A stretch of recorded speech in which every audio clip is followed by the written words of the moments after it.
The year is 2004, which is a long time ago. So long ago that most of you weren't even alive yet.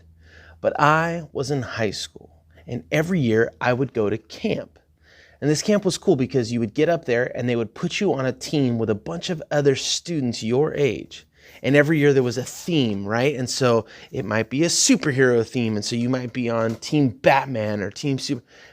But this year, 2004, the theme was Hollywood.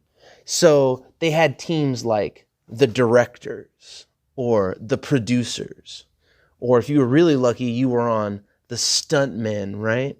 Or the actors. Myself, I was put on the team, the Foley Artists. Yep, a lot of you probably went, huh? Does anybody know what a Foley Artist is? Go ahead, give me your best guess as to what a Foley Artist does. 1, 2, 3, go. A Foley Artist is somebody who's in charge of the sound effects that you see in a movie or a TV show. Watch, I'll give you a little example. Watch this little video. John Resch makes weird sounds all day long. It's his job, and he's been doing it for nearly 40 years. Yeah, it's true. This job is a lot of fun. He's worked on everything from E.T. to Interstellar. John is a Foley artist at Skywalker Sound, and this is his amazing sonic studio. This is from Braveheart. This is one of the swords that we utilized. It was a very large sword, which you'd use 2 hands on. So we want to make sure what we're doing had that same sound.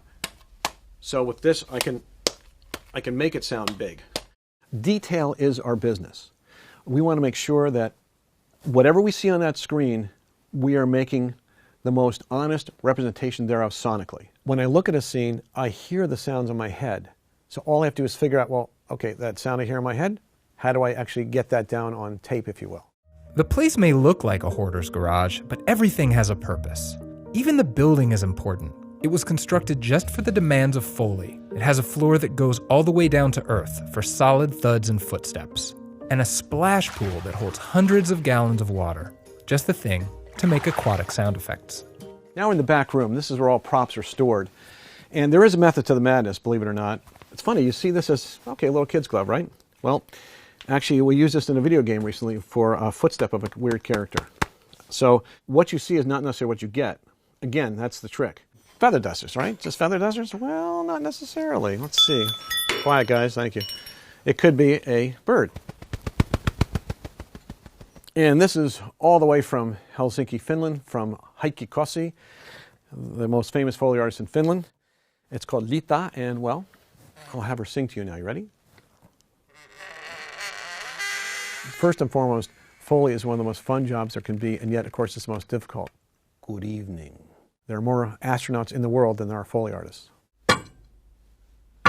But who would have thought? Robot feet. This is one of my favorite props. In Back to the Future, Marty borrows a scooter, pulls part of it off, and turns it into a skateboard.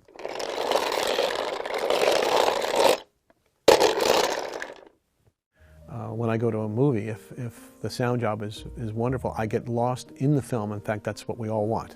You know, we want to go and just have the popcorn and sit back and be taken away in whatever aspect we are, and that's a wonderful thing. It's what I love about this business.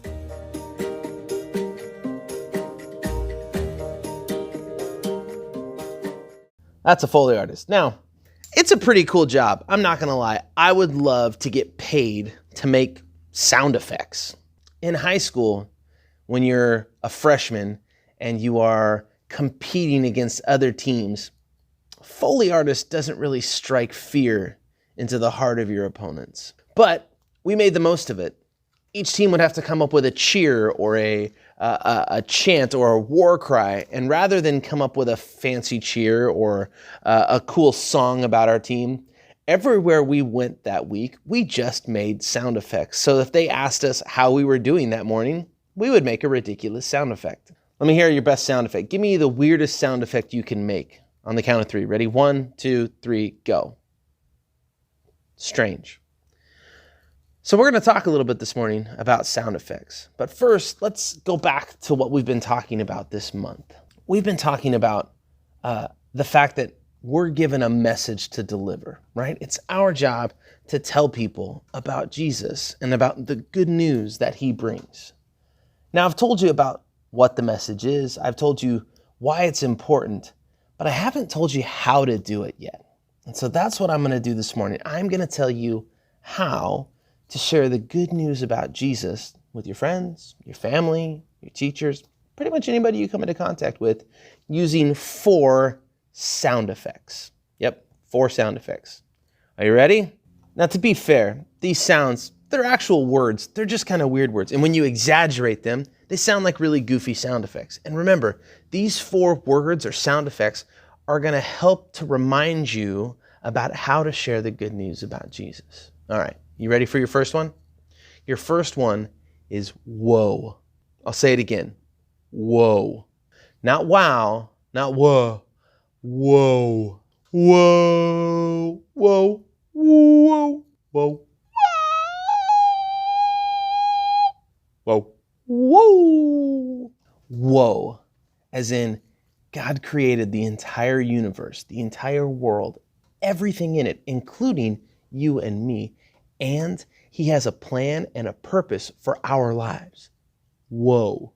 Number 2, oops. As in, oops, or ooh, or ooh, or uh-oh, or anything you say when something goes wrong or bad. Oops, I messed up. Or as in, ooh, I did something bad. Or as in, uh-oh, that wasn't good. Sometimes when we mess up bad enough, we call it sin. And the problem with sin is it separates us from God. Because God is perfect, he can't be around sin. And so when we sin, it separates us from God. It's really hard for us to live into that purpose, that plan that he has for us because of the sin in our lives. Word number 3, phew. That's a weird one. It's as in, phew. You spell it P-H-E-W. Phew. Whatever you say after a close call. Let's say you're playing dodgeball and the ball goes right by your face. You go, phew. That was close. As in, whew. Thank goodness God has a plan for the sin. We all mess up. We're all going to make mistakes. But since it separates us from God, God had to have a plan to take care of it.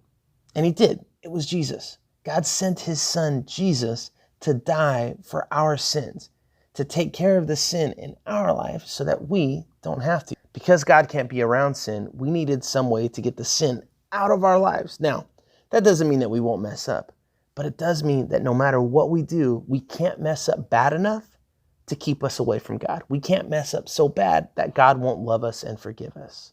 So, phew, Jesus takes care of our sin. That's number 3. The last one, and the most important one, and this is more of a word than it is a sound, but it's yes. But we can say it better than that. So how about yes? Yes! Yeah! Yes. Yes. Yes. How would you say it? Ready, go. Yes! As in, the only thing that we have to do to receive God's forgiveness and his love and his grace is say yes. So remember, when you want to share the good news about Jesus, the fact that he loves you, that he died for you so that you could be with him and God together in heaven forever, just remember these 4 words or sound effects. Whoa. Uh-oh. And yes. Love you guys. We'll see you next week.